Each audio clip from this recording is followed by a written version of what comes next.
J'ai l'honneur d'ouvrir les 5e éditions des Assises de l'autonomie. Je sens qu'il y a une motivation collective pour se mettre en ordre de marche du mieux possible. C'est unique en France d'avoir un PSP comme ça, d'avoir une filière qui s'occupe du service à la personne, de l'aide à domicile et puis maintenant de l'autonomie. Vif remerciement aux organisateurs pour cette invitation qui me permet d'exposer mes travaux aux principaux acteurs de l'autonomie dans notre région sud. On va enchaîner avec notre première table ronde avec des directeurs et directrices de fédérations professionnelles. Il faut dire que c'est une réforme qui a été créée pour les personnes. C'est des éléments positifs, un financement aussi sur la mobilité professionnelle.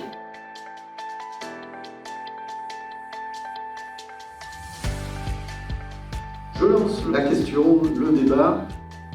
Il faut être conscient que cet état de fait va influencer considérablement nos politiques publiques.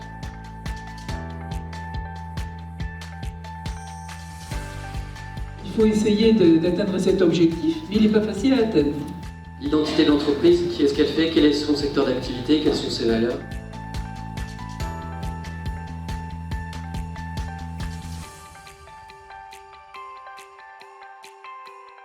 En fait, cette crise a fait que révéler les tensions qu'il y avait sur le secteur. Je crois qu'on y est dessus depuis cette matinée.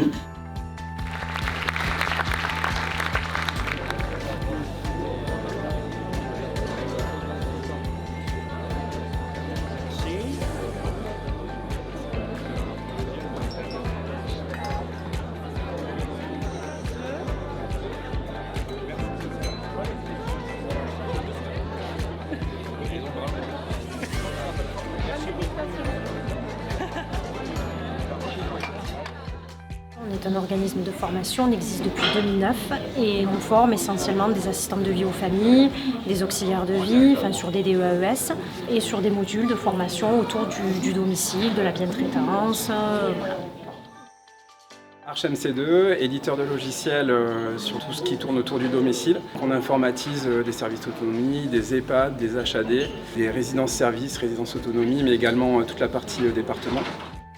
L'OPCO-EP est un opérateur de compétences des entreprises de proximité. Nous finançons la formation des salariés en poste ainsi que la formation des contrats d'alternance. Nous représentons 54 branches professionnelles, dont la branche du service à la personne dans le secteur privé. Quand j'ai déjà la mondiale, on est un institut de prévoyance paritaire. On intervient sur le bien vieillir, sur la perte d'autonomie. On travaille aussi beaucoup avec les structures de l'aide à domicile pour les accompagner dans la qualité de vie au travail. On a à cœur de mettre en avant et d'accompagner et nos entreprises et nos partenaires sur le territoire.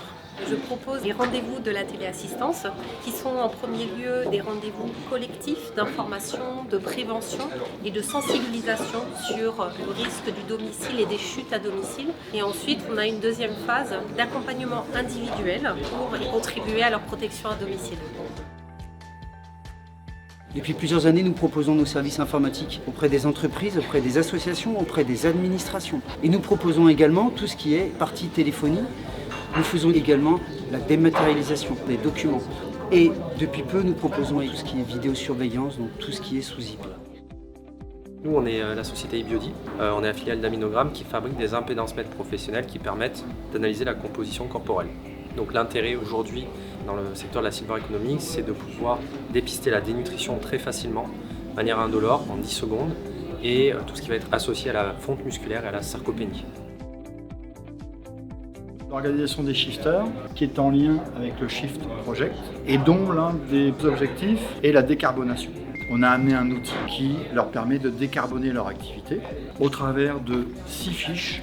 Alors ce n'est pas à sens unique parce que non seulement on leur donne cet outil, mais on s'est aussi attaché à ce qu'ils puissent nous remonter ce qu'eux ont décidé ou souhaiteraient mettre en place, ce qu'à notre tour nous remonterons au Shift Project. Loco Santé, c'est l'organisme de compétences qui gère les fonds d'information pour le domaine de la santé. On est là pour accompagner ces structures dans leurs projets emploi-formation et travailler des sujets RH, notamment sur la marque employeur et la transition écologique. Uniformation, c'est l'OPCO de la cohésion sociale. On a 18 branches qui sont adhérentes à notre OPCO et dont la branche de l'aide à domicile associative.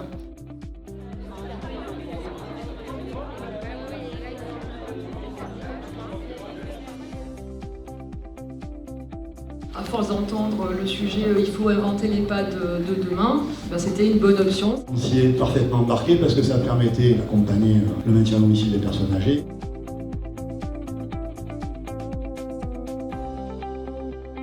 Sous l'impulsion de la Fondation Edith Setzer, s'est mis en place la démarche qui est quand même très innovante et collaborative qui s'appelle Territoire aidant.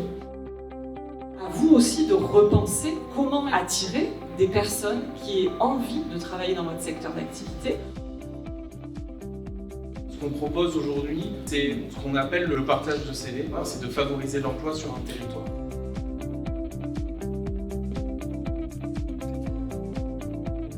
C'est important de se donner le temps de se rencontrer et de passer aussi un bon moment. Voilà. Merci. Merci à vous. Merci Gilles. Merci. Bravo.